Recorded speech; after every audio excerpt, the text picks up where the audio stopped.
Occupy London thanks the Ontario Ombudsman for his report regarding London City Council's in-camera meeting on the night of November 8th. We would like to highlight that the report is limited in scope and based on a redacted account of events.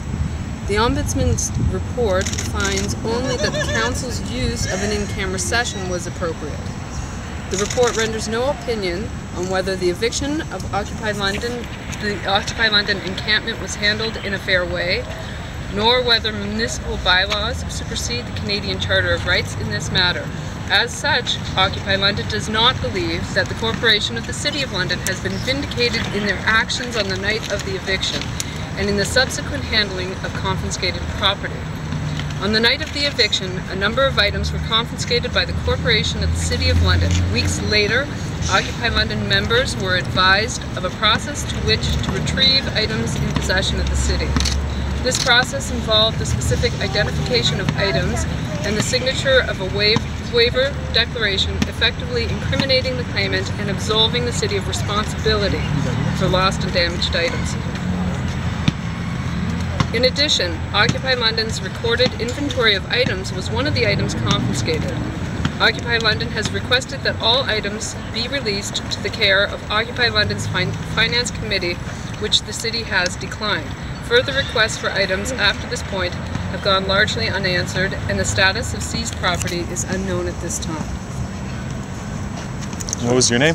Alexandra Barron. As concerned members of the community, Occupy London reiterates our commitment to encouraging democratic participation, opposing injustice, and building strong communities.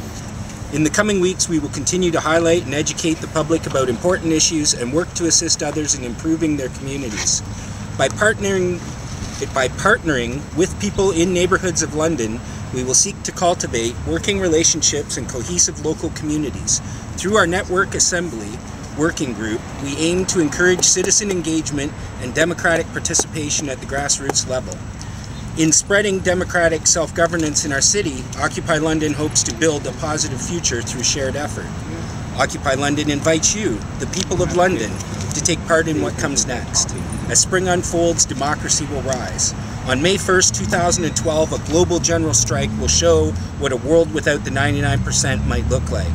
Our committees, work groups, and General Assembly meet regularly and welcome your input.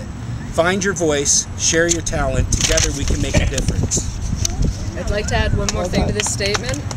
Occupy London has never at any time behaved violently or engaged in actions that have been a threat to anyone. Yet something as simple as showing up for a press conference, and we have our usual accompaniment of the London City Police.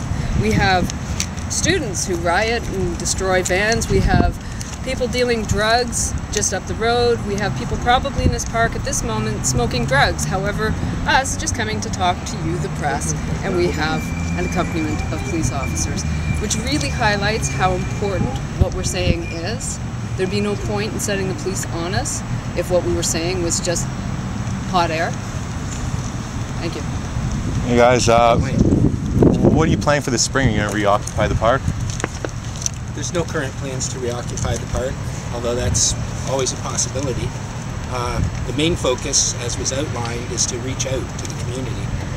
We think the ideas that we're talking about are contagious, and that people are eager to hear about alternative ways of doing things and increased democracy, that they're not happy with the traditional political institutions that are available to us, and that we're really supplying an alternative that people are really needing. And why? Why didn't you guys want to reoccupy? Well, the point was never to sleep in a park, leave your warm bed and live in a tent in October. It was a point of gathering a community, starting a dialogue, building awareness, and I think we effectively did that. If we were taken down violently, it would be necessary for us to continue to occupy, because we would have to say, no, you can hurt us, but you can't silence us. But because we weren't, we've been free to spend the winter time continuing what we already started, building committees and work groups and planning and highlighting awareness and information. We've been working on a lot of literature. We've got ongoing rallies. As I said, we do have committees and GAs going ongoing and have been all winter. We will be moving outdoors again.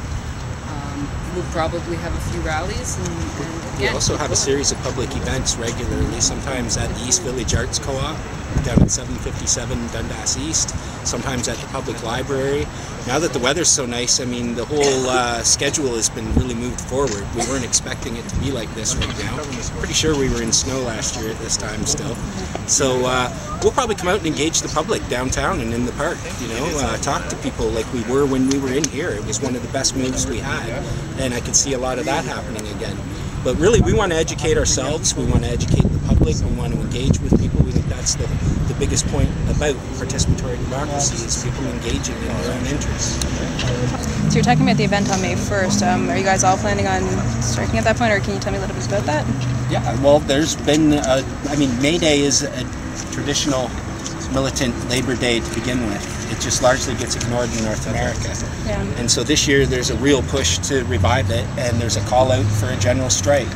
And if we can't have a strike of our own, we're encouraging people to not go to work, to not go consume, to not participate in the system for one day. Maybe come down and join us for a rally. I mean, so you're planning on having a rally? So you're planning on having a rally? I'm pretty sure there will be a rally in this park right near where we're standing on May 1st. That's good. we also recently had a rally relating to the election fraud, which is an important issue. An illegitimate government is a concern, especially when they're really rushing through a lot of draconian laws with a questionable mandate. So do you think that some of the issues that are going to be talked about by Occupy activists, the scope of them is going to be expanded? Certainly, I wouldn't say be expanded. I'd say they already are expanded. Is expansive. There's a lot of things to discuss. Anthony, let me ask you, you can defer to someone else if you'd like, but would there have been any finding from the Ombudsman that was acceptable to the group other than finding for the City Council had done something wrong? Would there have been any other finding that he could find? Well, I mean, I didn't really, honestly, I wasn't expecting much of it, so I leafed through it pretty quickly. And it was pretty close to what I was expecting. But I'd say, just in glancing at it, I thought his assessment of us was fairly accurate, that we're part of a large global movement that seems to be awfully effective and seems to be a gauge of the general public to an extent, and that they better take us seriously one way or another. So that part of it I thought was pretty accurate. The rest was sort of what I would have expected. I mean, he's part of the system too, and he's not going to go against that, I wouldn't think. But he's part of the system, but you certainly didn't mind using him to file a complaint?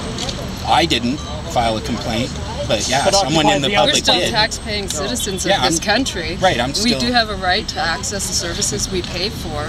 We may highlight that the money we're spending is not going where we would hope it to, like hospitals and support systems, but instead going to give fat subsidies to big corporations and big pensions to government. But that doesn't mean that we absolutely negate our own right to access the services we pay for. Right.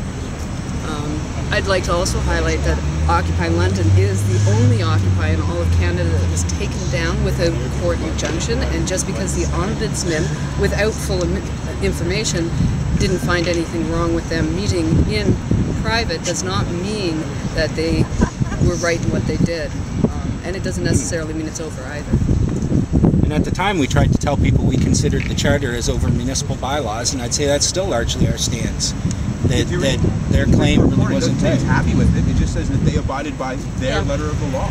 Yeah, it was a pretty narrow It investigation. specifically says that they abided by the laws that they passed, and that they're still not happy with it. Absolutely. Yeah. It's interesting to me they use the term lawyer-client privilege, because as I understand it, these are civil servants paid by us and given a mandate by us to do things. So I'm wondering who their client is and who they were protecting and hiding information from when removing that information from the public record. Expect more of us coming spring. Yeah. See you again soon. Mic check! Mic check! I say democracy, you say now! Democracy! Now! Democracy! Now! I say democracy, you say now! Democracy! Now! Democracy! Now!